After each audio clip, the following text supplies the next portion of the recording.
In this video, we're going to talk about one of the most iconic flowers of spring. The one, the only, the daffodil. You know that feeling, right? When you see these bright, cheerful flowers start to pop up? It's like nature's big announcement that the cold, dark months are finally over. They're this amazing symbol of renewal and fresh starts, and today we're going to dive deep and uncover all the secrets behind this beloved flower. So, here's what we've got lined up. First, we're going to properly meet the daffodil, what makes it tick. Then we'll journey around the world to explore its really rich symbolism. After that, we're getting our hands dirty with a simple growing guide. And we'll wrap things up with some secrets and surprises that, well, you probably didn't see coming. Alright, first up, meet the daffodil. So what is it that makes a daffodil, a daffodil? Let's break down what it looks like, its size, and the absolutely stunning variety out there.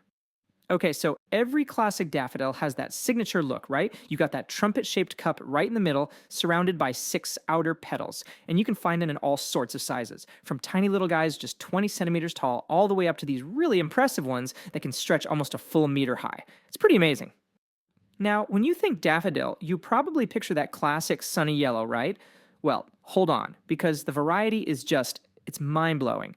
Get ready for this. There are over 26,000 different cultivated types of daffodils worldwide. Seriously, breeders have just gone wild, creating this incredible spectrum of shapes, sizes, and colors. We're talking pure white, vibrant orange, and even pink.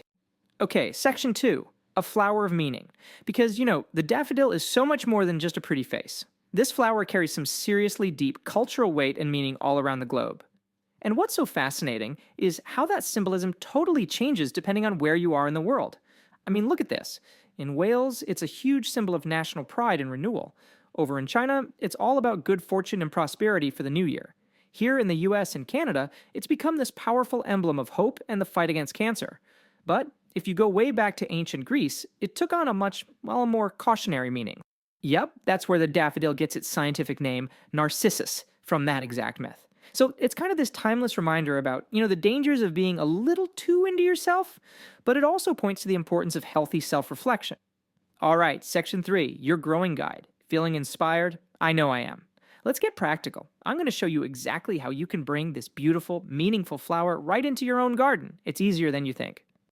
Honestly, planting daffodils is super simple. The main thing is to get those bulbs in the ground in mid to late autumn, before it freezes solid. That gives them plenty of time to grow some roots. Just pick a nice sunny spot where the soil drains well, and pop them in about 15 to 20 centimeters deep. Oh, and make sure the pointy end is facing up. And the care? They're incredibly low maintenance. Really, they just need some regular water in the spring and fall. But listen up, because this is the single most important tip I can give you. After they bloom and the flowers fade, do not cut back the leaves. I know it's tempting, but you have to let them turn yellow and die back on their own. Think of those leaves as solar panels, just soaking up all the energy and storing it in the bulb for next year's big show.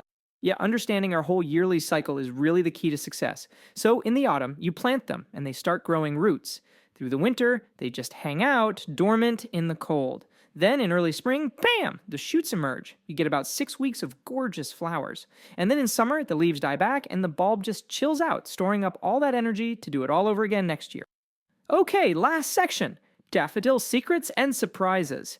Now we get to the really fun part, all the hidden dangers and cool facts hiding inside this flower that you thought you knew so well. I mean, they look so cheerful and bright, right? You might even think, hey, that would look pretty in a salad. But is the spring beauty actually edible? And the answer is a huge, emphatic no. Seriously, this is super important. Every single part of the daffodil, the bulb, the stem, the flower, all of it, is toxic to us and to cats and dogs if it's eaten. So please, admire their beauty, but do it from a safe distance. And definitely keep them away from curious pets or little kids. Now, this natural toxicity is actually great news if you're a gardener. Why? Because it means big animals like deer, rabbits, and squirrels are smart enough to stay away. They won't eat your flowers. But they're not totally invincible. You still have to watch out for smaller pests, like slugs, bulb mites, and the larvae of a pesky thing called the narcissus fly. And to finish things off, how about 5 fun, surprising facts?